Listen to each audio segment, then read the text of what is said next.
Before we start today's show, we want to invite you to stick around at the end of the episode to enjoy a preview of a new podcast that premieres on July 14th. As the industry's exclusive cannabis podcast network, MJBulls is proud to present Women Leading in Cannabis. Join host Kira Reed each week for inspirational discussions with women who are leading the cannabis industry.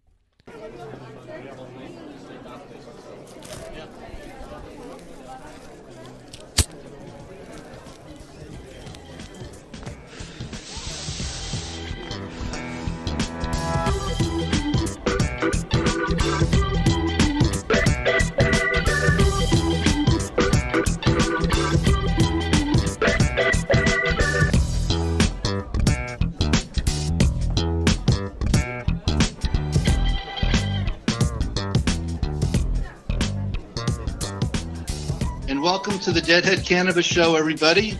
We're recording live from Las Vegas at the MJBizCon, although this will probably go out a few days after it's recorded. But we're having a good time here in Las Vegas, having some very good dinners, a lot of good contacts. There's an excess of 30,000 people, maybe 1,000 or more exhibitors with booths. It's just an amazingly huge event. It's a full mile-and-a-half walk from the hotel over to the convention center, even though they're connected by a hallway. And just absolutely fascinating, the different cannabis businesses you see, extraction machines and things that grind up biomass. And we're lucky enough to have here with us today Elliott Rolfe and Chris Lane. Elliott's an attorney, and Chris Lane is a head of business development for a very prestigious law firm in the UK. And they're here to talk to us about what's going on, not just in the UK, but in other parts of the British Empire where they've been traveling extensively, looking at marijuana and giving legal and business advice all around the world. I'll start with Elliott here. Elliott can say hi to our crew. Thanks, Jim. Hi, everyone. How's it going? Yeah, tell us about what's going on at Mackrell.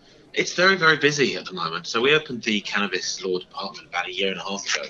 And in that time, we've just got busier and busier and busier. I think we're actually the first and only dedicated cannabis law department in the country still to this date. And because we do that every day, it's our bread and butter. We don't do anything else. It's allowed us to get very close to all of the issues in the industry. It's still coming thick and fast. Where is the UK's Cannabis Program? We're some considerable way behind the US. Essentially, the concentration, the focus commercially at the moment is in the health and wellness sector with CBD products, anything that's lower than 0.2% THC. There's been a significant upturn probably over the past 12 months into things like the drinks industry, the cosmetics industry. So it's pretty far reaching. We've also, of course, got the pharmaceutical side, and we'll probably come on to a little bit later as to the challenges and technicalities of why that's not as accessible as it is. But it's safe to say we've come a very long way in a very short period of time. As Elliott says, we're 2 years down the track with the department. We've had to expand considerably just to keep up the demand from our client base, and it's a client base that's truly international. And is there cultivation? There is cultivation. There are essentially two different strands. You've got hemp, which has barely any THC in it. Right. And this is where the 0.2% figure comes. And then you've got your full fat THC. To cultivate hemp, it is difficult to get a license. To cultivate the full-blown marijuana, it's almost impossible in the UK at the moment. We're hitting a lot of hurdles with Home Office licensing. They're very nervous to actually give these licenses out, but we're getting there slowly, and we're seeing. So there's still a significant black market then for THC cannabis. Absolutely, and arguably that's really the only place you can get it. I mean, we do actually have an exemption almost in law now for medicinal use. The problem is, of the thousands and thousands of patients that need prescriptions, only a handful, I think it's a little over 100 now, have actually been given those prescriptions because of the difficulties in the law. I was really surprised at that number we were talking about the other evening. And the population of the UK, including Scotland and Northern Ireland, is 65 million. That's right about that. And only 100 medical marijuana licenses for 65 million. So that's crazy. It's very frightening, actually, and ultimately it comes down to the fact that you have to be on a list of specialist doctors in order to prescribe, but not just one list. You have to be a specialist for that particular ailment. So every patient is waiting for one doctor, potentially, or a handful, and there just aren't enough to go around. Amazing. And Chris, from a business point of view, business development point of view, what are the types of things that make a good client for your firm? I've always said, legal services, full stop, it shouldn't be a service that you engage with to fix a problem that you already have. And we found in this industry, because, in the main it's still unregulated in the UK, that there's a lot of people that are jumping in for a quick buck. Very little repercussions if it goes wrong from a consumer perspective. It's outright dangerous in some examples. So our ideal clients are people that are prepared to engage at the earliest stage. They're the people that are willing to invest time, effort, money in ensuring that from a regulatory perspective they're as compliant as they can be, but they also future-proof the business. We're very comprehensive. It is a full-service firm, so we may have people that come to us with a specific brief and a specific request, but part of my role is to ensure that the cross-sell capacity of not just our firm in London, but our international network now in 65 countries can help that business grow. Mm-hmm. So in a nutshell, the people that we want are people that are serious about growing a credible reputation in the industry. And I believe you told me that you recently made a trip to South Africa? I did, and that was as weird and wonderful as all the other conferences around the world. Obviously, everyone's extremely keen and very excited in South Africa, where they've recently had decriminalisation for personal use, and it's very prevalent over there. Everyone's very familiar with the plant. They're getting more comfortable with it. Public perception is getting better, and you see that reflected in the businesses. You've got a huge innovation, very much the same as we saw today at the Expo. So in South Africa, they have legal cultivation and legal consumption? It's tricky. This consumption is, as I say, decriminalised. It's not officially legal. And okay, so there's no dispensaries? Not that I've seen, no. Not in South Africa just yet. But, let's say, there are strands of business that are kicking off, much like the UK. Do people come up and offer you marijuana when you're walking down the street? Taxi cab drivers, like they do here in the States? I certainly did get offered while I was sitting on the beach if I wanted anything. And actually, they were very relaxed about it because it's tolerated. But in terms of the official legal position there, no, we don't have that sort of model in terms of dispensaries. Well, my partner, Larry Mishkin, his firm does some international work.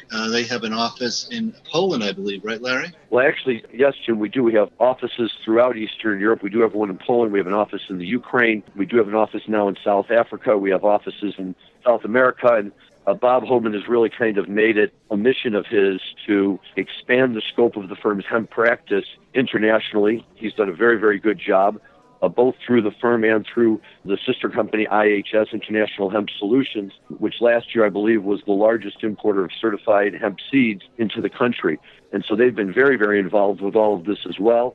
I know Bob was in South Africa recently, and this past April, both he and I were in Tel Aviv for the Canna conference there, which drew an international crowd, and I found to be a very, very impressive and very interesting type of event. The structure of it seems familiar to those of us who have gone to conferences in the United States, but it's really something when sitting down to have lunch, and instead of somebody from Arkansas and Montana, you're talking to somebody from Qatar and France or wherever else they're coming from. The lesson that I learned from that is that the cannabis phenomenon is not unique to the United States, that it's a worldwide phenomenon now. And that really raises a question I wanted to ask you guys, because this is something I don't know a whole lot about.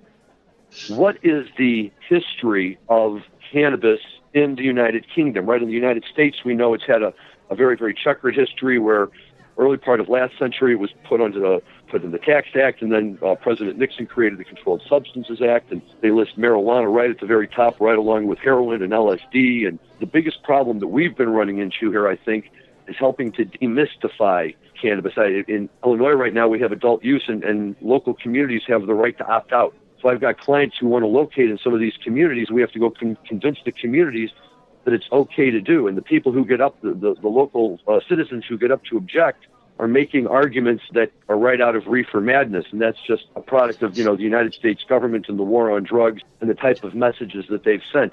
Is there a similar type of relationship in Great Britain where there's a lot of pressure from the government? Historically, marijuana has been illegal. There have been periods in the past where it wasn't.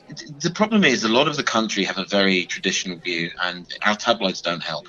So you've got a lot of people who would not be impressed with the government if they did just outright legalise. And I think the government are waiting for the right time and for public perception to turn. It is a battle constantly. We know that successive governments have demonised marijuana in the UK, and actually even in light of evidence that marijuana was less harmful than previously thought, they increased the penalties, the last slot, moving it from our Class C up to a Class B substance. So yeah, it's kind of madness, if you like, in that way. And now only slowly is it coming down because its therapeutic benefits are being recognized. And to help us here in the United States understand your rules, what is the difference between Class B and Class C? Oh, absolutely. So let's start with Class A. This is the most restrictive class, if you like.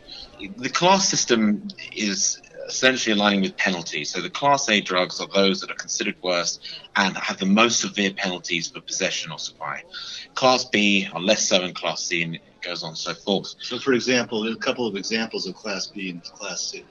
At the moment, in Class B, we've got cannabis. I think ketamine is probably a Class B substance at the moment. Cocaine would be? Cocaine is Class A. Ecstasy is currently Class A. LSD? LSD is Class A. Uh-huh. So, they move them around, and things like diazepam, Valium, the things that you might get prescribed, they are usually found also around sort of Class C.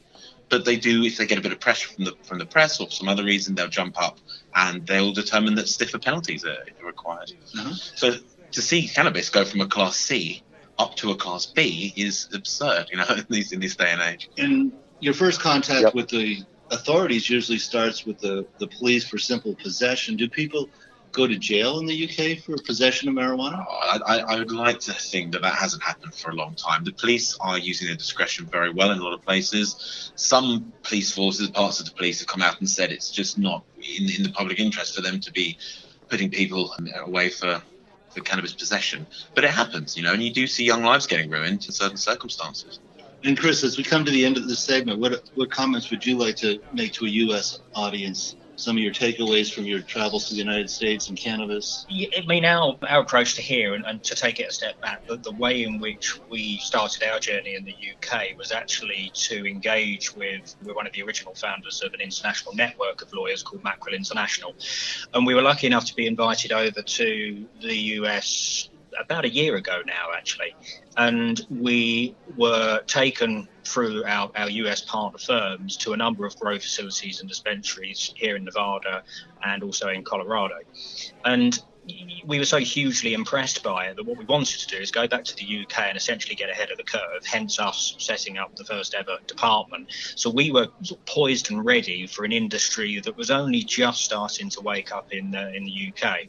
Roll the clock forward 2 years to where we are now, and I've had very credible discussions this week at MJBizCon about inward investment by major US corporations to the UK market, which is a very exciting prospect for us, but they're as excited, it seems, on the regulatory awareness and the level of guidance and how comprehensive it is, that ultimately, if a US firm wants to set up in the UK, we're the people that can help you do that.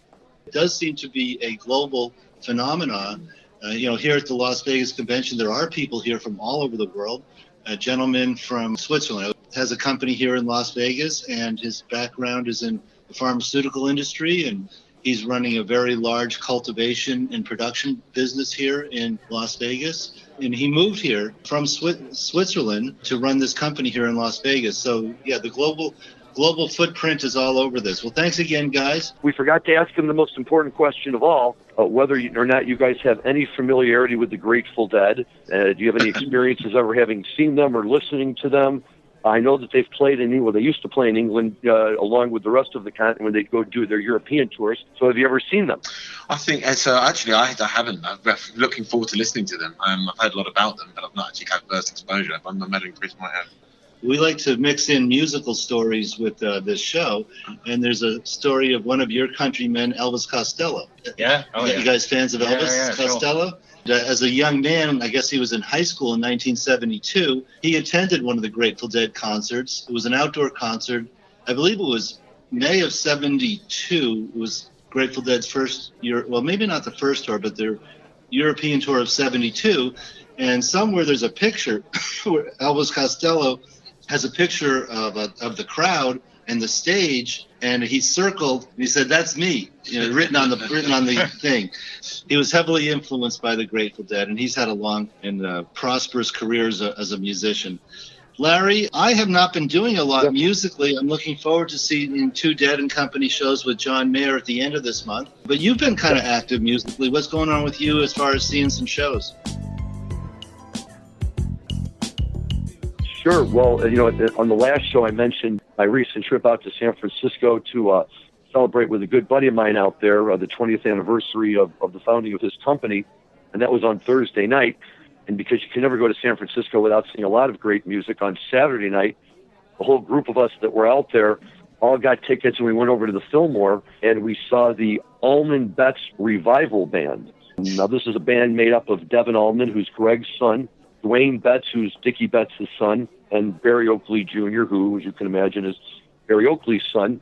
And they've got other musicians with them, and they come out and they do very, very, very respectable versions of most of the Allman Brothers music. Really played it well, but it was really a lot of fun because they had a number of special guests who came out and played with them. One of them was Luther Dickinson from the North Mississippi All-Stars, which is one of my favorite bands, and Luther was out there for a while, and he did an amazing job. They brought Robert Randolph out on stage, and he played the pedal steel guitar for a little while and did an amazing job with that. And then, just as kind of a nod, I guess, to irony, in the 1970s, they trotted out this guy who looked very, very familiar, but I couldn't quite place his face until they announced him, and it was Robin Zander, the lead singer for Cheap Trick. And then they launched into a couple of Cheap Trick songs, which took me back to my high school days. It was really, really an amazing thing. First of all, here's live Allman and Betts Blood up on the stage. These are the real deal. These are the guys. They got a lot of great stories, as you can imagine. The music is really a lot of fun. They're taking this show on the road, and I would highly recommend it to anybody who would like to see it. It's just a fun night of music. There's something very, very special about seeing a musical show, any musical show, in the Fillmore Auditorium. That may have been ground zero for Grateful Dead, and some of their greatest music came out of the Fillmore Auditorium. And when you're in there, the pictures that are all over the wall and the posters are an event in and of themselves. You could spend hours just walking along and looking at everything. And they've got huge pictures of Jerry as the kind of the centerpiece to everything that's going on.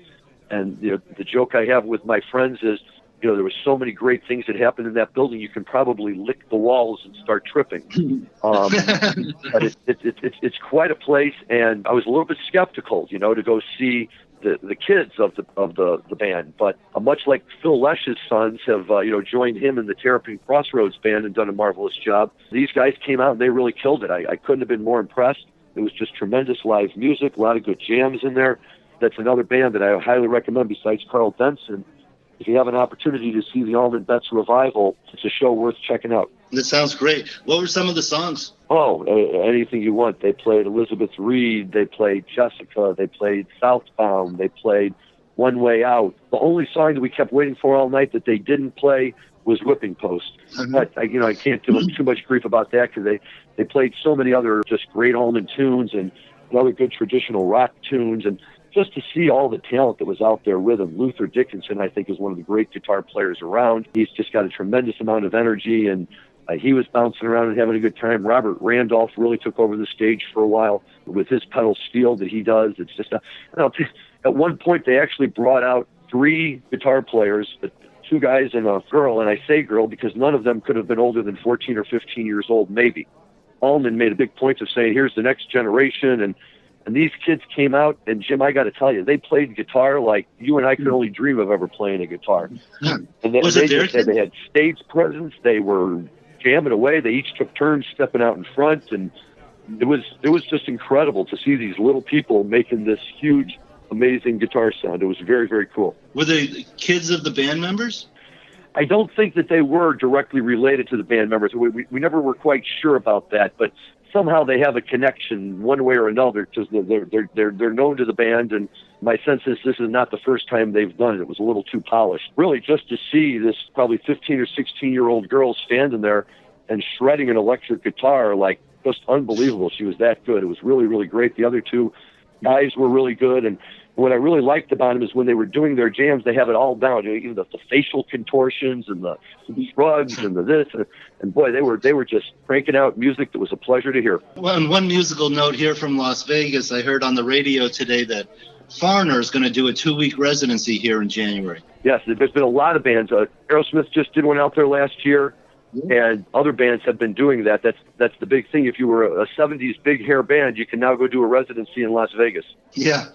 Boy, and they pack them in here in Las Vegas, so it's good for these aging rock stars to be able to have a place to play their music. And what a legacy to have the second generation of the Allman Brothers.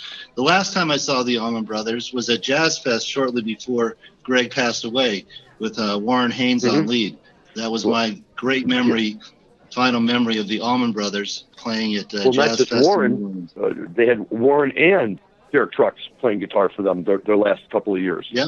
I saw a few of the final run at the Beacon Theater. My brother, who lives out there, was able to get some tickets, and I went out there with him to see a show or two. Look, we can all agree that without Duane Allman, it's just not the same. But I would suggest that there's very few people alive other than Derek Trucks who are truly capable of channeling Duane Allman the way that he does. And, of course, with Warren and his voice and his singing and, really kind of taking over a lot of that, it was a different Allman look, kind of like saying, I'm going to see John Mayer play lead guitar for Dead & Company. Great show, great musicians, maybe not quite the same as the original guys, but good enough that nobody's complaining. Well, listen, we're coming to the end of our time slot, so I'll plant a couple of seeds for our next show. We didn't get a chance to talk about Missouri. The next time we have the show, we might actually know who some of the license award winners are in Missouri. Michigan went adult use last week with still no adult use dispensaries available in Michigan. Before we go, though, I just want to tease one thing for our listeners. We're going to arrange sometime in the next couple of weeks to have a very, very special guest on our show, and that guest is a gentleman named Jay Blakesberg. Jay lives out in the San Francisco area, and he's the official photographer for The Dead, for Fish, for any one of a number of rock and roll bands. And again, my good friend Andy Greenberg from Society Jane, who was on our show a few weeks ago, she's very friendly with him. He lives right around the corner from her.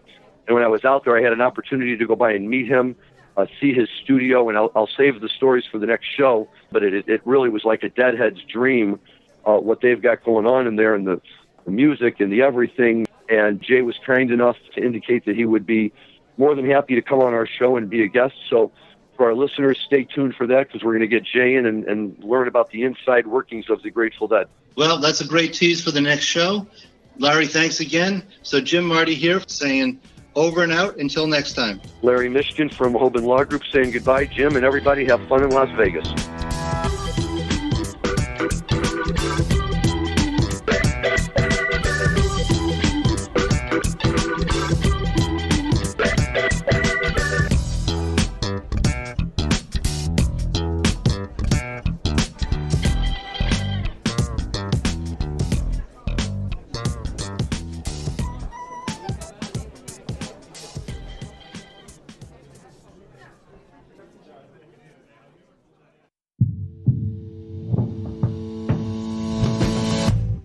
Tell me, boy, you make me so bored.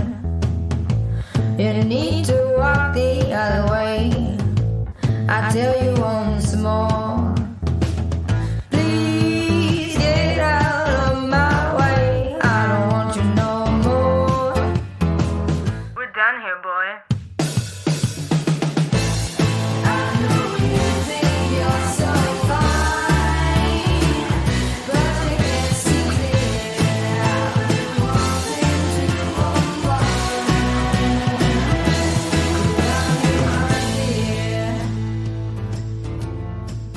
Hi, my name is Kira Reed, and I'd like to invite you to be inspired by the women who are leading in the cannabis industry. Each week, we will discuss empowerment, leadership, and what it means to be a woman in charge in marijuana, hemp, and CBD. As the founder of the Women Empowered in Cannabis community, I have had the great pleasure to get to know many brilliant and talented women who are CEOs, executives, politicians, advocates, and community leaders that are focused on creating a cannabis economy that is just, fair, and equal. We'll learn how these women make decisions, how they navigate a predominantly male industry, and what they're doing to level the playing field for women. I hope you'll join us.